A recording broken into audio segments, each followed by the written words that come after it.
वह तो हैक करके अपने किस की फुटेज निकाल के दिन भर उसी को देखने लगती है और बार बार इब्लिस से सोते जागते काम करते बस किस करने की मांग करने लगती है। हमारे इब्लिस भाई को डर लगने लगा था कि आखिर उसने वह किस की ही क्यों, पर इब्लिस से समझाता है किस करने के लिए बारिश का मौसम, हाथ में गिलास और मौका दस्तूर होना चाहिए। अब तो मानो जैसे कायोंग को ये सुन के बस बारिश का इंतजार करने लगती है, साथ ही बस सारे दिन अपने आप को ही देखने लगती है आखिर खूबसूरत जो है। उधर इब्लिस का साथी उसे समझाता है कि वो किसके सहारे कायोंग को ललचा सकता है, पर इब्लिस तो डरा 900 साल पुराना, दांत तो उसके खराब होने ही थे। इब्लिस जाता है मिजी के पास, जहां वो फ्री में दांत साफ करा लेता है, पर पैसे कहाँ से लाता। मिजी तो उसकी शिकायत कायोंग से लगा देती है और आपको तो पता ही है वह कैसी है। इब्लिस का हाल कुछ ऐसे से ऐसा हो जाता है। अब गांव में बाहर का मौसम आ गया था, जिसकी खुशी में सब शाम को पटाखे जलाने वाले थे, पर इब्लिस अपने शादी के आइडिया से क्रैकर्स में कायोंग का नाम लिख देता है। उधर हम देखते हैं कायोंग के पास वही फरिश्ता आता है जो इब्लिस के खिलाफ कायोंग को भड़काने लगता है, साथ ही उसके बहकाव में आने के लिए मना करता है, पर वो उससे साफ साफ कह देती है कि वो उसके बहकाव में ऑलरेडी आ चुकी है। शाम को जब वो इब्लिस और आईएल की दुश्मनी के बारे में पूछती है तो वो बताता है कि जब ईश्वर ने जीनियों को बनाया तो उनके पास असीम शक्तियाँ थी। जब उनको अपने आप पर गुरूर होने लगा तो ईश्वर ने उन सबका खात्मा करने के लिए फरिश्तों को भेजा और उनका सेनापति और कोई नहीं आईजेल था। तब से उनकी दुश्मनी चली आ रही है और जो कुछ जीनी बचे थे वो इब्लिस की तरह ही चिराग में या कहीं अंगूठी में किसी की कैद में थे।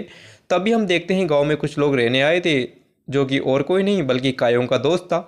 सीन उसी मार्केट वाली औरत पर जाता है। उसकी हरकत से सब लोग तंग आ चुके थे, इसलिए वो उसकी दूसरी विश भी मांग लेती है कि वो अपनी यंग एज से मैनेजर बनना चाहती है, जो कि इब्लिस पूरी भी कर देता है। पर तभी झमाझम बारिश होने लगती है।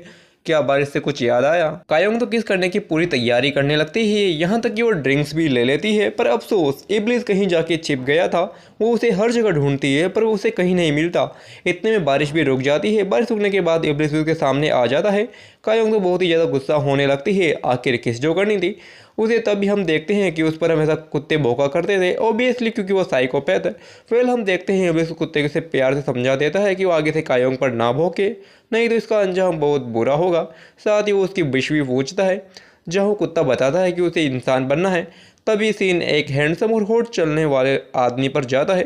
गेस करो ये कौन है? जी हाँ, ये वही कुत्ता है जिस पर अब सारी लड़कियां तो लट्टू होने लगती है, पर वह सब उसकी हरकतें देखकर दंग रह जाती है। आखिर है तो कुत्ता ही ना। तभी हम देखते हैं आइजोल को। जो भी कोई व्यक्ति आखिरी सांस ले रहा होता है वो उसे खाना खिलाकर उसकी आत्मा को अपने साथ ले जाता था। वो आखिर वो कौन है? क्या वो सच में कोई फरिश्ता है या कोई डेमन? वेल सीन कायोंग पर जाता है, जहां हमें पता चलता है उसकी नानी ने वही किताब पढ़ ली थी जिसमें वो 5 लोगों की मांगी विश लिखा करती थी।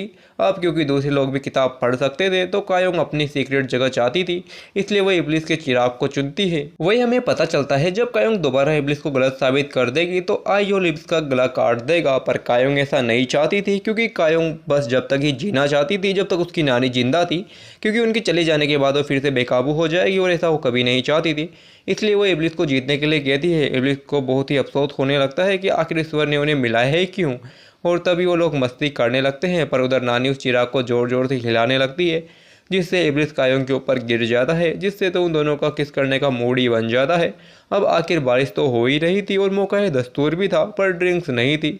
जब वो दोनों ड्रिंक लेने भागते हैं तभी वो देखते हैं कि नानी रो रही थी, क्योंकि वो आदमी मर गया था जिसे कल रात आइजोल खाना खिलाने आया था। अब हम कायोंग को देखते हैं, जिसे बहुत ही बुरा लग रहा होता है, क्योंकि उसने पहली बार दुख को महसूस किया था।